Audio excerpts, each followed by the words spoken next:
It definitely gives me some eerie vibes, and I really like it. So we are here in Koblenz, Germany, one of the most popular stops along the Rhine River. It's in a beautiful location, as you can see behind me here. It's packed full of history, and it's home to some of Germany's most famous wine. So follow us along to see what Koblenz is like.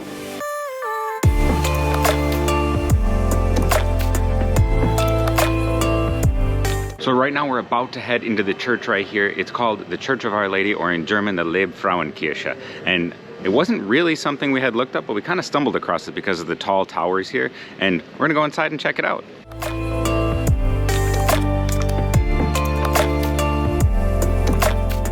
So we just went inside and it is pretty gorgeous. One thing that I particularly liked was the artwork on the ceiling. It's something like I've never really seen before, and the stained glass is exceptionally beautiful. It's free to get in, so I would definitely recommend you stop here if you're in Koblenz.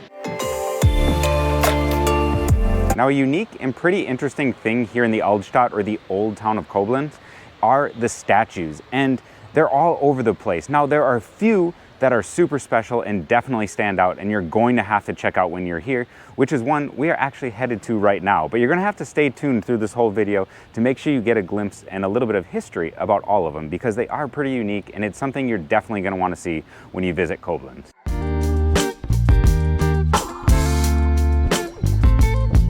Right behind me is the history column here in Koblenz, and it has 2,000 years of the city's history. It's a little probably hard to see on camera right now, but it has all these little details that is really cool to see up close.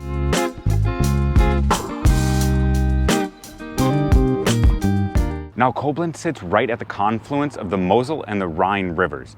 It's something that makes the city super important because not only was it a strategic geographical location for years and during wars, but it also makes it incredibly beautiful. And we're walking along the Mosel River here, and we're gonna get up to where it meets the Rhine at Deutsches Eck. And then when we get up there, we should be able to see the old fortress that overlooks the city from way above across the river.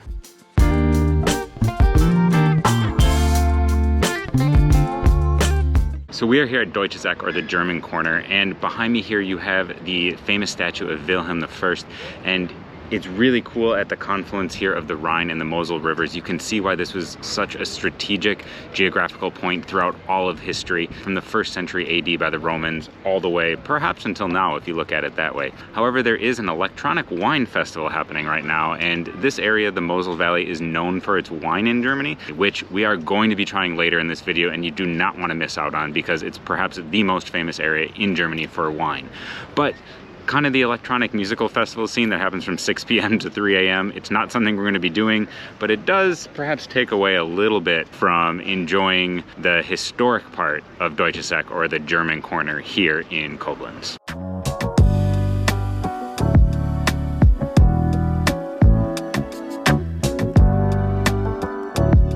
The architecture here is quite interesting because it's kind of a mix of some older things and modern things. And if you didn't know, this used to be part of France, so you can definitely see that looking at some of the buildings around here. So right behind me here is the famous statue, or kind of a statue, called the Augenroller, or the eye roller. It's named after an old thief from the city here, and you can just kind of creepily see the eyes moving back and forth. It's really weird, especially because the building looks like it's under renovation, or actually almost vacant. And then you just have those two little eyes going back and forth and back and forth. It's definitely a unique statue. It doesn't do too much compared to perhaps a lot of other ones in the world, but it definitely gives me some eerie vibes, and I really like it. It's definitely something, you know, you're gonna check out when you're in Koblenz walking around, but I think it's definitely a unique one that you have to see when you're here.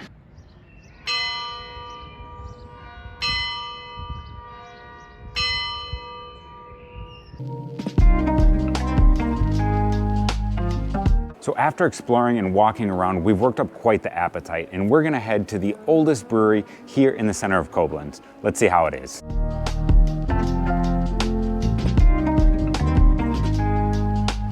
So we're at the Altes Brauhaus here in Koblenz. It's from 1689, so it's super old. We love the interior, it's great, and I have their special Landbier here that I'm super excited to try. Prost. Oh, that's a really good Pilsner Doesn't quite feel like a summer day. It's a little cloudy and not quite super warm, but it goes down smooth with just a little bit of hot bite.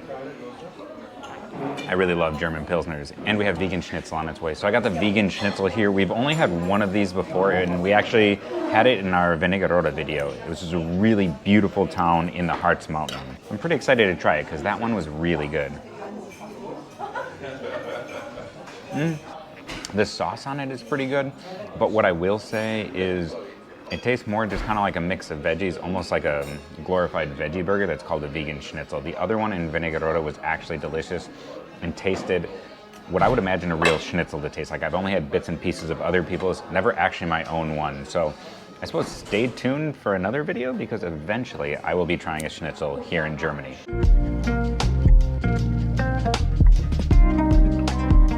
So right behind me here is probably the most famous statue here in the center of Koblenz, and that is the Little Rascal.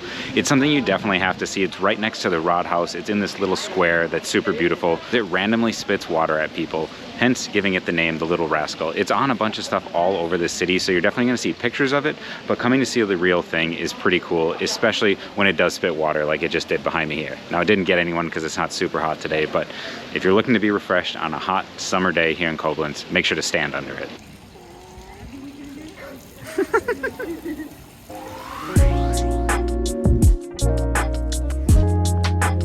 One thing that we've noticed here in Koblenz is that we've actually heard a lot of English speakers. And now that I think about it, one reason might be because these cruise ships go up and down the Rhine River, especially during peak season. It's not bad, it's just something that you might notice if you're coming here as well during peak season. So right now I am underneath the cable cars, as you can see behind here, going over to the fortress, and that's exactly what we're gonna do. We're gonna get on one of those and head up across the river, way up there to the fortress. All right, we are in the cable car and we're heading up to the top. We're also super lucky because we got the one cable car that has an open glass bottom, so we can see the river from above here. Cable car 17 is actually the only one that has the glass bottom, and we weren't even planning to go on it. We just happened to buy our tickets, walk up, and number 17 was right there. So we hopped on and got the great views through the glass bottom. All right, we just got off the cable car. We're heading into the Ehrenbreitstein Fortress, and fun fact, it is the second largest military fortress in all of Europe after Gibraltar. So hopefully we get some good views from above and we'll see what it's like.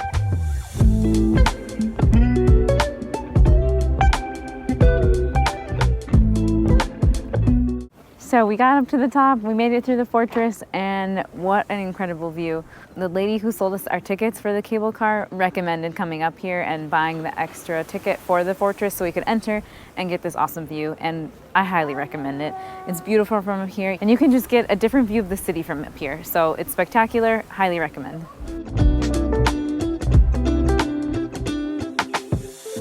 And one other cool thing I just noticed is that from up above here, you can see the two different colored rivers, and I don't think we could get that great of a view from down below. So definitely recommend coming up here.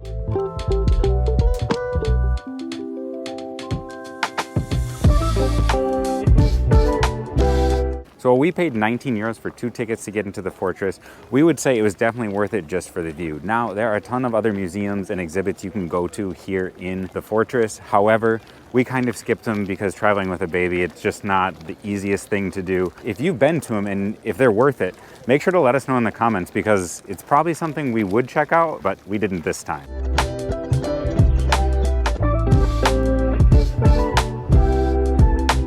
So right behind me here is the Basilica of St. Castor, and we're gonna head inside because it's the oldest here in Koblenz, so I have high hopes for it compared to the other church we were in before.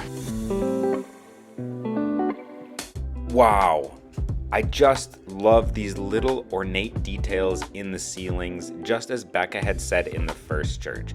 Now, I'm not really sure exactly how much older this church is than the first church we went into, but the ceilings of both of these churches make visiting both of them a must-do when in Koblenz, especially because both are free. Now we're heading over to Weinstube Hubertus to try some wine from Koblenz.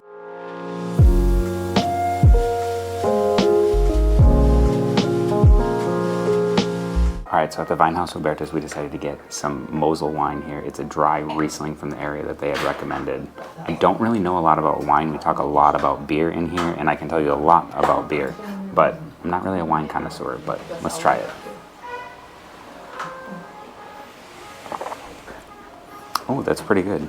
It's dry, but has some, I don't know, fruity notes to it. I'm definitely not a big white wine person, as when we were in Spain, I definitely drank a lot more red, but make sure to check out our Spain videos if you want to see all about red wine in Spain. But I'd say this is good, and because we're in this part of Germany, you definitely have to get the wine while you're here.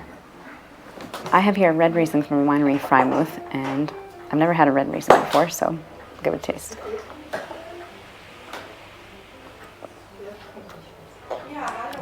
Oh yeah, that's pretty good. I haven't had wine in quite some time. This one's good. It's very dry, which I do like in white wine. It'll go good with this cheese place that we got. All right, so we just got done eating dinner, and it's a stereotype that Germans are very quiet in restaurants and just speak quietly all the time. However, this was an entirely different level because the two couples sitting next to us, I swear, were absolutely silent the entire time. So either the food was amazing and we totally missed out on it because we just got the cheese plate, or I guess the stereotype holds true, but this restaurant was dead silent, and especially us having a child, we definitely stood out.